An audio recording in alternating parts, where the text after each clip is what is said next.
अकेलापन और एकांत एक जैसी चीजें नहीं हैं। अकेलापन तब महसूस होता है जब हमें किसी की जरूरत होती है, लेकिन एकांत का मतलब है खुद के साथ समय बिताना और उसका आनंद लेना। अकेले रहने की कला नामक किसी भी पुस्तक में आमतौर पर आत्मखोज, मानसिक शांति और व्यक्तिगत विकास के महत्व पर चर्चा की जाती है। एक आत्म जागरूकता।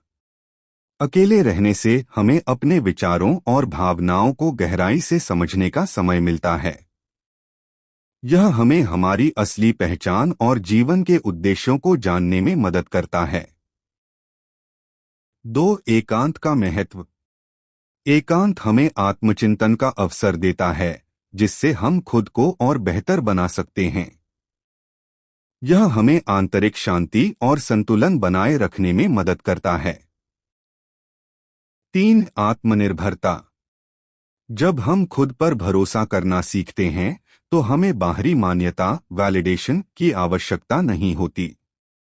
आत्मनिर्भरता हमें आत्मविश्वासी और मानसिक रूप से मजबूत बनाती है। 4. रचनात्मकता। अकेले रहने से हमारा ध्यान भटकता नहीं और हम अपने काम में गहराई से लगे रहते हैं।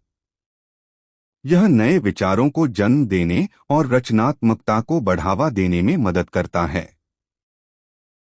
5. आंतरिक शांति।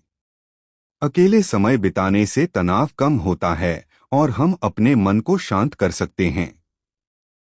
यह मानसिक स्पष्टता, मेंटल क्लैरिटी और भावनात्मक स्थिरता को बढ़ावा देता है। 6. बेहतर संबंध। जब हम खुद को समझते और पसंद करते हैं, तो हम दूसरों के साथ अधिक गहरे और सार्थक संबंध बना सकते हैं।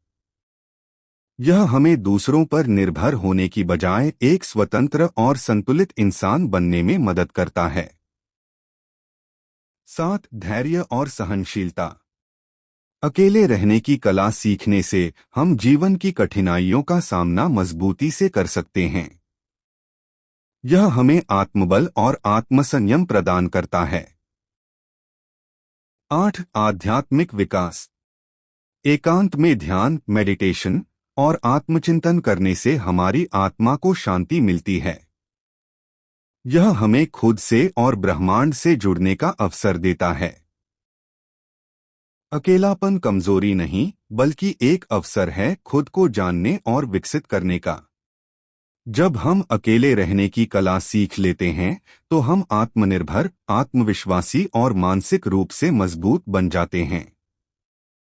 यह न केवल हमारी उत्पादकता को बढ़ाता है, बल्कि हमें एक खुशहाल और संतुलित जीवन जीने में भी मदद करता है।